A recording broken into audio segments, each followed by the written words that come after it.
Let's play a little game.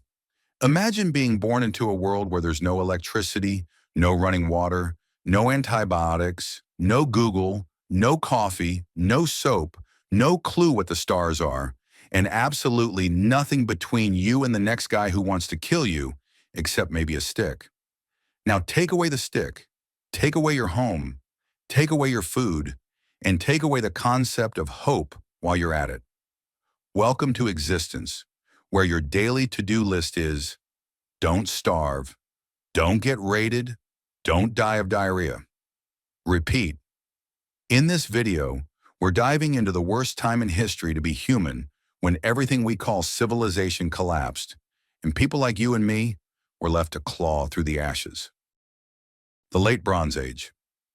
This is what a day in the life vlog looked like in the Late Bronze Age. You wake up on a dirt floor, something's crawling on your leg. It might be a beetle, might be breakfast. You don't scream, you just flick it off and sigh. It's 1200 BCE, and if you're lucky, your hut hasn't caught fire.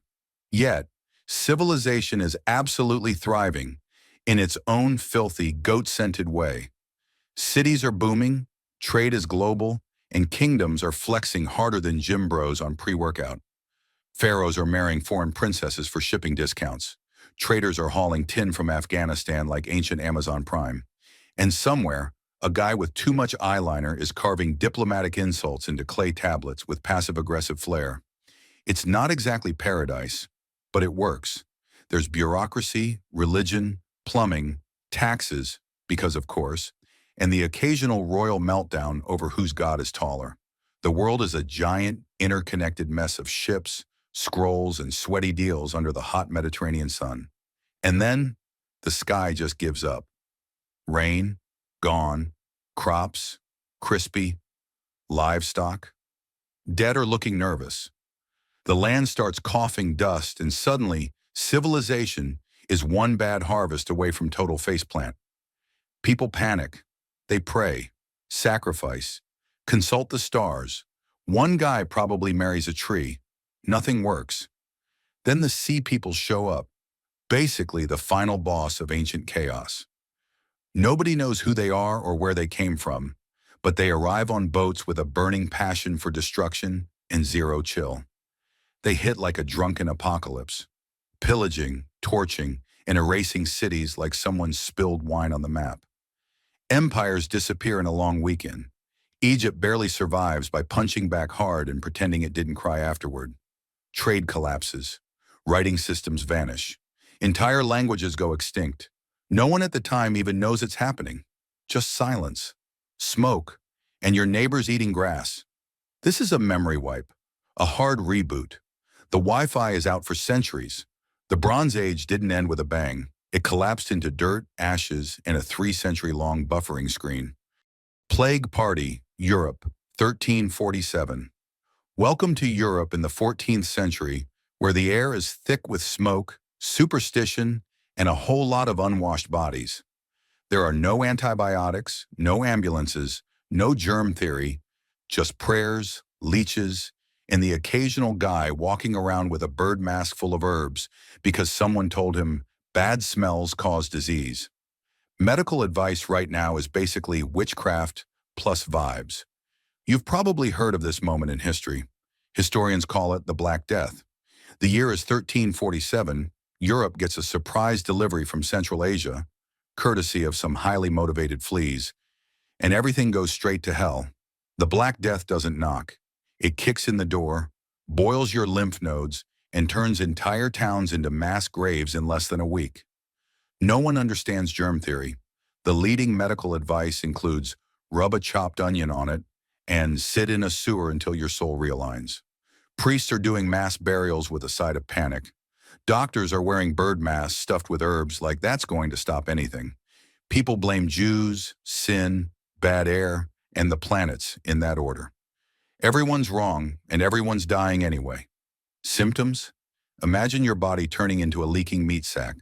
Giant black lumps, fever dreams, blood vomit, and finally stillness. Sometimes people die mid-prayer, sometimes mid-sentence, sometimes mid-sneeze. Entire villages vanish, farms rot, Markets close. Tax collectors stop showing up. Which sounds nice until you realize no one's planting wheat or baking bread either. When the dust settles, up to 60% of Europe is dead. That's not a typo. That's civilization face planting into a coffin. The only thing worse than dying of the plague is living through it. So what was it like to be human in 1347? It was like playing Russian roulette with your lungs. It was watching your world turn into a horror movie without a script. Mongol mayhem, death in a dust cloud. In 1220, the Persian city of Nishapur got an unexpected package. It wasn't silk, it wasn't spices, it was death on horseback, courtesy of the Mongol Empire, and the most dangerous man to ever grow a goatee, Genghis Khan. You probably didn't even hear them coming. One minute you're in the market buying dates. The next, your city's on fire, your neighbors are screaming, and a guy in furs is galloping past your bakery while shooting arrows backwards at full speed. And here's the kicker. This wasn't personal. You didn't offend anyone. You didn't start a war. You just existed in the path of the most efficient death machine in human history. That was your mistake. See, the Mongols weren't conquerors in the usual sense. They were system reboots. When they showed up, cities didn't just lose battles, they stopped existing. Entire populations were wiped out like bugs on a windshield. If your town had 100,000 people on Monday, it had 0 by Friday. And maybe some new horses grazing on the ashes. You think that's an exaggeration? Let me introduce you to the Mongol rulebook. Rule 1, surrender immediately. Rule 2, if you hesitate, even slightly, die horribly. Rule 3, even if you do surrender, maybe still die. Just, slower. They kept receipts. If one envoy got harmed, an entire region paid. They kept going. Next town, next border. No remorse. Up to 40 million people died in the Mongol conquests, about 10% of the world's population. And the worst part? They called it the Mongol Peace, because after everyone was dead, things got very quiet. Toba, when Earth nearly hit delete. Roughly 74,000 years ago, Earth threw the tantrum of all tantrums. In what's now Indonesia, Mount Toba, a supervolcano the size of pure existential threat, exploded with such force it made modern nukes look like party poppers. The eruption launched over 600 cubic miles of ash and rock into the atmosphere. That's not a typo. That's a mass extinction starter pack. For the early humans of the time, the sky quite literally vanished. Ash blocked out the sun for 6 to 10 years, triggering a volcanic winter that plunged temperatures by up to 15 degrees Celsius globally. Crops failed, ecosystems collapsed, food vanished, rivers shriveled into cracked mud, forests fell silent. And those early humans? They weren't exactly thriving to begin with. They were already living on the edge of starvation, wielding stone tools and figuring out how not to freeze at night. Now their world had no sun, no food, and no backup plan. Somewhere between 90 to 99% of the global human population may have died out. It was so traumatic, so devastating that it left behind silence. The Dark Ages, when the light went out. Welcome to the Dark Ages, when humanity stubbed its collective toe. Rome, gone. Roads, broken. You wake up to chickens, dysentery, and maybe a Viking raid. Breakfast is stale bread. Dinner is whatever didn't crawl out of the pot. Medicine? Holy water and panic? Headache? Devil. Broken leg? Devil. Sneezing? Burn a witch.